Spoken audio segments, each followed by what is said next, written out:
Anong tawag dyan? Tinatawag natin to na breaking legs method sa Wing Chun. Wing Chun? Wing Chun.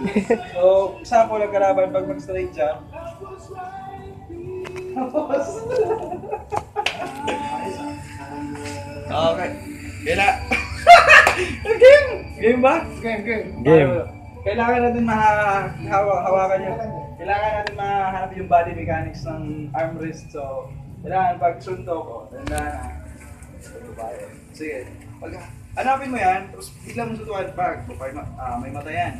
Pag kayo matay, tapos bigla mong talaga dito, bigla mo sipahin. Back! Bigla mo tong diba? Okay. Ayun. Game. Sige, part 2. 2. Isa pa. So, ito ang tinatawag na long leg style. Pero ganun pa rin ang method. So, pag suntok straight jump, ibaba mo,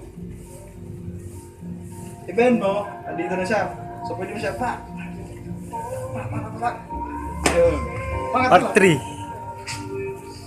Ano? Oh, replay na. Hindi pa. Game.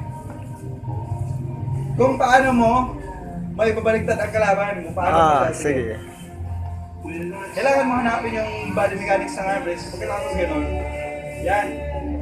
Hawakan mo dito, pa. Sipahin mo sa mukha. Tama. Tapos, pag pabaliktad, pwede mo siya gano'n.